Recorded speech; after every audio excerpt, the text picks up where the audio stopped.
తాకట్లో ఉన్న మీ బంగారాన్ని విడిపించి ఆ రోజు ఆన్లైన్ రేటుకి కొంటాం. Sharma gold company. మా ఇంట్లో అల్లగతిలో కానీ ఆ గ్యాంగు తట్టుకోలేక వచ్చినాం. అమాపిరి గ్యాంగు మన ఆడపిల్లల కళ్ళలో చదువుకొని పైలైనాడో పాస్ అయినాడో తెల్లో ఇంటికాడనే అన్నాడు. నువ్వు మందు తాపుతా రా అంటే పోతాడు, నేను మందు తాపుతా అంటే పోతాడు. అటోడు నువ్వు నైమర్ రాకుంటే పోసుకోటా అంటా. అందరిలాగా వస్తాడు అని వాడి నమ్మి వాడిని వెళ్ళింది. వాడి వెనకాల గ్రూప్ లాగా వచ్చేది ఆ పాపకు తెలియదు. అందరూ తీసుకెళ్లి కంప చెట్లకి తీసుకొని ఆ గ్రూప్ గేంగ్ చేసి వాడు సైలెంట్ గా వచ్చి మళ్ళీ ఊర్లోనే ఉన్నాడు. మాకు వాళ్ళను మా పిల్ల శవం ముందర మాకు ఎన్కౌంటర్ చేస్తారా? మాకు న్యాయం తెలంగాణలో ఎటువంటి న్యాయం ఉందో మా బిడ్డకు ఇంకొకసారి ఈ ఆంధ్రప్రదేశ్ లో ఫస్ట్ టైం చేస్తే ఇంకొక ఆడపిల్లకు ఇంకొక తల్లిదండ్రులకు ఇలాంటిది లేకుండా చేస్తారా? లేకపోతే మేం చేసుకోవాలి.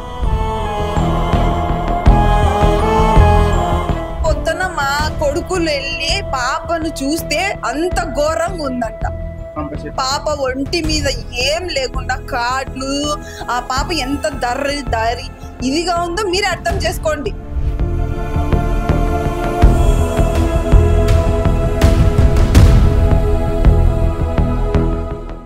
జమ్మలమడుగు గండికోటలో జరిగినటువంటి అత్యంత దారుణ సంఘటన నేపథ్యంలో వారి తల్లిదండ్రులందరూ కూడా వైష్ణవి తల్లిదండ్రులు కన్నీరు మున్నీరు అవుతున్నారు. అల్లారు ముద్దుగా పెంచుకున్నటువంటి తమ ఇంటి బంగారు తల్లిని లోకేష్ అనే యువకుడు చిదిమేశాడు. చివరికి ప్రాణాలు తీసిన పరిస్థితి కనిపిస్తుంది. మనతో పాటు వైష్ణవి తండ్రి ఉన్నాడు. అన్న, ఏం జరిగింది మొదటి నుంచి కూడా? ఎందుకు ఇంత దారుణానికి ఒడిగట్టాడు? మొదటి నుంచి అమాపిరి గ్యాంగ్ లోకేష్ ఊరంతా అడగల్లి అల్లగుతికి పోయి ఆడ మా ఇంట్లో అల్లగుతిలో కానీ ఆ గ్యాంగు తట్టుకోలేక వచ్చినాం. అమాపిరి గ్యాంగు మన ఆడపిల్లల కళ్ళలో మనం ముడుచుకొని వీడికి వచ్చినాయి. వచ్చినా కానీ ఇడిచిపెట్టలే. ఇక్కడికి వచ్చి మీరు ఎన్ని రోజులు అవుతుంది? దాదాపు ఒక 5 నెలలు 5 నెలలు అయింది. పైన వేసుకొని ఆ తాతగా వీళ్ళు బాడీకి ఇచ్చినా మేము పోం నా ఆడిపోవాలంటే పైన 4 లక్షలు పెట్టి పైన వేసుకున్నా. దీంట్లో పైన వేసుకొని పైన అన్నాం. వీళ్ళు ఖాళీ చేస్తే కిందికి వచ్చినాం. అది ఖాళీ పెట్టుకుని పోనీ 4 లక్షలు. అసలు వాడు ఎవడు, ఎలా పరిచయం అయింది మీ అమ్మాయికి? ఎలా అమాపిరి గ్యాంగ్ మా సందున నీళ్ళు మోటార్ సైకిళ్ళు పోతారు. ఇంకా ఇట్నే కాదు, ఇట్లా చూసి ఊరంతా అడగాలి. నేను చెప్పేది కాదు, ఊరంతా. ఏం పని చేస్తాడు అతను? వాడు అమాపిరి ఏం పని చేయడు, చదువుకున్నాడు. చదువుకొని పైలైనాడో పాస్ అయినాడో తెల్లో ఇంటికాడనే అన్నాడు. నువ్వు మందు తాపుతా రా అంటే పోతాడు, నేను మందు తాపుతా అంటే పోతాడు. అటోడు. ఫస్ట్ మీ అమ్మాయి జోలికి వస్తున్నాడని ఫస్ట్ మీకు ఎప్పుడు తెలిసింది విషయం? మాకు ఫస్ట్ లోనే ఒక 10 రోజులకి తెలిసింది. తెలిసి ఏదమ్మా అంటే నానా నేను అటు కాదు అని చేసి నాకు మా కూతురు అలాంటి కాదు ఎప్పుడే కానీ నా ట్రబుల్ వచ్చి అడుగని చేసి చెప్పింది ఊళ్ళో అని వచ్చినాం. వద్దుమ్మా చేయంత వద్దు, నేను ఏదన్నా నీ ట్రబుల్ ఉంటే నేను చచ్చినట్టే అని పొట్టు వేయించుకున్నాను అని ఇక్కడికి వచ్చినాం. బాగున్నాం. ఈ నడవన వచ్చనా రౌండ్ నువ్వు నైమర్ రాకుంటే పోసుకోటా అంటా. మీ అమ్మాయిని ఎట్లా కన్సల్ట్ అవుతారు? ఫోన్ ఉందా మీ అమ్మాయి దగ్గర?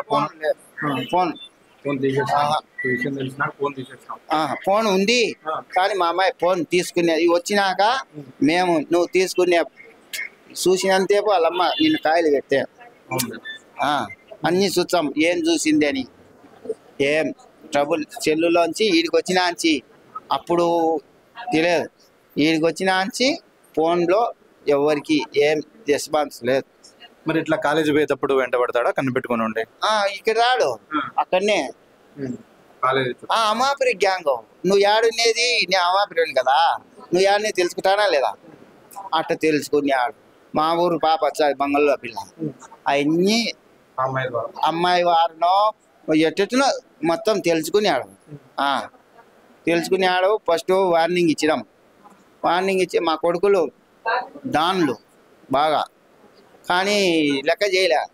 వాడు తిన్నాడు సన్నం, అంత సన్నం శక్తి, కానీ ఇసివేటలే. లాస్ట్కు నిన్న జరిగింది సార్. నిన్న ఏం చెప్పి ఎన్ని గంటలకు వెళ్ళింది అమ్మాయి ఇంటి నుంచి బయటికి? వెళ్ళింది. అదో బాబు వాడు సైకిల్లో పోతాడు గీతాంజలి, ఈ పాప కాలేజీకి పోతాడు. వాళ్ళమ్మ డాక్రా నిన్న మీటింగు, నిన్న ఒక్కరోజు అల్లగుతికి పోవాలి మెయిన్ డాక్రాలో. నేను పోతున్నా మీ ఇద్దరు పొల్లి అని క్యారీలు. మామూలుగా అయితే తొడకచ్చన్నాడు మా పెద్ద కొడుకు. చెన్నై పోయినాడు కాలేజీ గంటగా చదువు కోసం. ఆదివారం పోయినాడు, నిన్న రాలే. నిన్న ట్రబుల్ ఇచ్చింది మాకు లేని నాన్న, అందుకు నడిచిపోయింది క్యారీ పెట్టుకొని. ఇంకా ఎంత దూరం పోయిందో నమ్మి తీసుకొని కొంతసేపు మాట్లాడి అందరిలాగా వస్తాడు అని వాడి నమ్మి వాడిని వెళ్ళింది. వాడి వెనకాల గ్రూప్ లాగా వచ్చేది ఆ పాపకు తెలియదు. అందరూ తీసుకెళ్లి కంప చెట్లకి తీసుకొని ఆ గ్రూప్ గేంగ్ చేసి వాడు సైలెంట్ గా వచ్చి మళ్ళీ ఊర్లోనే ఉన్నాడు. అంతే. మాకు ఫోన్ అతనితో పాటు అంటే ఇంకా చాలా మంది వెళ్ళింటారనే మీ అనుమానం? వెళ్ళే సీసీ కొటేజ్ లో వీడి తర్వాత ఇద్దరు మళ్ళీ బైక్ లో వెళ్ళినా మాకు సీసీ కొటేజ్ లో కనిపిస్తుంది. మాకు వాళ్ళను మా పిల్ల శవం ముందర మాకు ఎన్కౌంటర్ చేస్తారా? మాకు న్యాయం తెలంగాణలో ఎటువంటి న్యాయం ఉందో మా బిడ్డకు ఇంకొకసారి ఈ ఆంధ్రప్రదేశ్ లో ఫస్ట్ టైం చేస్తే ఇంకొక ఆడపిల్లకు ఇంకొక తల్లిదండ్రులకు ఇలాంటిది లేకుండా చేస్తారా? లేకపోతే మేం చేసుకోవాలా? అంటే కాలేజీకి వెళ్ళిన అమ్మాయిని ఇక్కడికి వచ్చి తీసుకెళ్లడం? కాలేజ్ కానీ కాలేజ్ లోకి ఎంట్రీ అవ్వలేదు. కాలేజ్ కానీ వెళ్ళిన పాపని బైక్ లో కూర్చోబెట్టుకుని తీసుకెళ్ళి అంతా సీసీ కొటేజ్ లో ఉంది. కానీ ఒక్కటి తీసుకెళ్లి 1 గంట అరగంటలో వచ్చేద్దామని చెప్పినాడు. కానీ ఈ వెనకాల ఈ అబ్బాయిలు ఇలా పొద్దున 10-10:30కి ఇది జరిగింది అని ఇన్ఫర్మేషన్ వచ్చింది. అది ఎంత మార్కు నిజమో మాకు తెలియదు. మీరు ఎన్ని గంటలకు పోలీసులకు ఫిర్యాదు చేశారు? సాయంకాలము 5:30-6 చేసుకున్నాం. వాళ్ళు ఫోన్ చేసింటేనే మాకు తెలిసింది, లేకపోతే మాకు తెలియదు. కంప్లైంట్ ఇచ్చా. అబ్బాయిని పిలిపించాడు. ఫస్ట్ నేను నేను ఊర్లోనే లేను, నేను కడపలో ఉన్నాను, నేను ఐటీ కాలేజ్ లో ఉన్నాను చెప్పేశారు. అబ్బాయి మీద అనుమానం ఉందని ఫోన్ చేసి పిలిపించారు. పిలిపించిన తర్వాత ఫస్ట్ నేను కడపలో కాలేజ్ దగ్గర ఉన్నా, కావాలంటే ప్రూఫ్స్ చూపిస్తా అన్నాడు. వాళ్ళు బాగా చితొక్కొట్టేసరికి లేదు పిలిచకపోయాను అన్నాడు. సరే పిలిచకపోయినావు ఏది అంటే, నేను జమ్మలమడుగు బస్సు ఎక్కించాను, మా నాన్నకు మా అమ్మకు తెలిసింది, నన్ను ఇంటికి పోతే చంపేస్తాను అన్నాడు. నేను జమ్మలమడుగు బస్సు ఎక్కించి నాకు తెలియదు అంటున్నాడు. ఇంకొకసారి పోట్లుగుత్తి బస్సు ఎక్కించిన అన్నాడు. ఇంకొకసారి నాకు అసలే తెలియదు, నేను చూడనే లేదా. మరి ఏది నిజం ఏది అబద్ధమో? కానీ వాడు సీసీ కొట్టేది లో వాడు ఒక్కడే బయటికి వచ్చినాడు, పాపను రాలేదు. లోపలికి వెళ్ళేటప్పుడు పాపను తీసుకెళ్లేది వచ్చింది, బయటికి వచ్చేటప్పుడు ఒక్కడు వచ్చినాడు. అది చూసిన తర్వాత మేము అక్కడికి వెళ్ళి వెతకడం మొదలు పెట్టారా పోలీసు? పొద్దున మా కొడుకులు వెళ్ళి పాపను చూస్తే అంత ఘోరంగా ఉందంట. పాప ఒంటి మీద ఏం లేకుండా కాట్లు, ఆ పాప ఎంత దారి ఇదిగా ఉందో మీరు అర్థం చేసుకోండి. అది ఒకరు ఇద్దరు చేసినది కాదని చెప్తున్నారు. ఆ పాప సూసైడ్ కాదు, చేసి చంపేసినారు. మాకు ఎటువంటి న్యాయం కావాలంటే మాకు వాళ్ళని ఎన్కౌంటర్, నా కూతురు శవం ముందరే వాళ్ళ శవాలు ఉండాలి. ఇప్పుడు ఆ అబ్బాయితో పాటు తిరిగి ఇంకా గ్యాంగ్ కు సంబంధించి ఎవరైనా మీకు తెలిసిన వాళ్ళు ఉన్నారమ్మా? మాకు తెలియదు సార్, ఇంకా వాడు చెప్తేనే గానీ. ఇంతకు ముందు మేము 1-2 వానికి వార్నింగ్ ఇవ్వడం వాడు మనసులో పెట్టుకొని చేశాడో ఏమో తెలియదు. అయితే ప్రీ ప్లాన్ గా చేసినాడు. మళ్ళీ అవకాశం రాదు, మా అన్న లేడు మా అమ్మ లేదని ఆ అమ్మాయి చెప్పింది. ఏదో ప్రేమను అదే ప్రేమను ఇంకొకటో చెప్పిండు, అమ్మాయి కూడా నమ్మింది. అసలు ఇప్పుడు చంపాలన్న ఆలోచన ఎందుకు వచ్చి ఉంటది అతనికి? మరి చంపాలనే ఉద్దేశం రాకపోతే ఇష్టమైన వాడివైతే నువ్వు చేసుకోవాలన్నాలా, లేకపోతే తల్లిదండ్రులు ఒప్పించుకోవాలా, లేకపోతే ఎంతవరకు లిమిట్ అంతవరకు తీసుకొని ఇంటికి తీసుకురావాలి. ఇదేంటి సార్, 1-2 అనేది తెలుసుకోలేనంత అమాయకురాలు కదా. చూసే వాళ్ళకన్నా పాప ఎంత ఇదిగా ఉంటే అంత చెప్తున్నారు, మీరే అర్థం చేసుకోండి. ఒంటి మీద ఏమీ లేవంట. ఇష్టపడిన అబ్బాయికి ఒక అమ్మాయి లొంగితే ఎలా ఉంటుందో తెలియదా? బలవంతం చేస్తే 3-4 ఎలా ఉంటుందో తెలియదా? మీరే చేయాలి, మీరే తేడా చెప్పాలి. ఇప్పుడు జరిగిన తర్వాతే చంపేసింటారు అనేది మీ అనుమానం? అది ఇంకా వాళ్ళు చెప్పాలి, మాకు తెలియదు. ఇంకా ఆ పోస్ట్ మార్టం రిపోర్ట్స్ ఏమొస్తాయో మాకు తెలియదు, ఏ టైమింగ్ అనేది మాకు తెలియదు. ఇంకా వాళ్ళు చెప్పిన దాన్ని బట్టించి కానీ మాకైతే న్యాయం జరగాలి.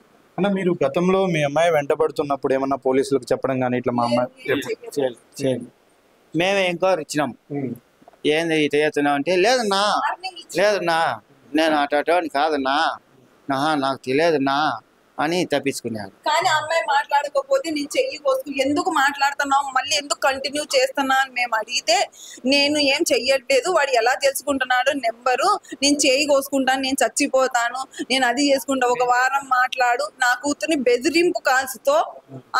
మళ్ళీ ఇంకొకటి ఏంటంటే ఈ పాప చేసిన మెసేజ్, ఈ పాప చేసిన కాల్స్ చూపిస్తా బెదిరిస్తా వచ్చినాడు.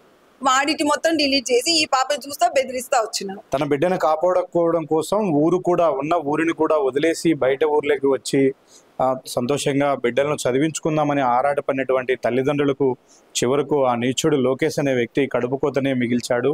అమాయకపు మాటలు చెప్పి ప్రేమిస్తున్నానని చెప్పి వంచి తీసుకెళ్లి తనొక్కడే కాదు ఈ ఘాతుకానికి తన ఫ్రెండ్స్ కూడా ఇందులో భాగస్వామ్యం ఉంది కాబట్టి 3-4 కలిసే ఇంతటి దారుణానికి పాల్పడి ఉంటారు అని వారి తల్లిదండ్రులు అనుమానిస్తూ ఉన్నారు. ఆ విధంగా పోలీసులు విచారణ చేయాలి. తన బిడ్డ మృతదేహాన్ని ఖననం చేసే లోపలే తన బిడ్డ శవం ముందే తన బిడ్డను ఈ విధంగా దారుణంగా చంపిన వ్యక్తులను కూడా చంపాలి అంటూ కూడా వాళ్ళు తమ ఆవేదనను తెలియజేస్తున్నారు.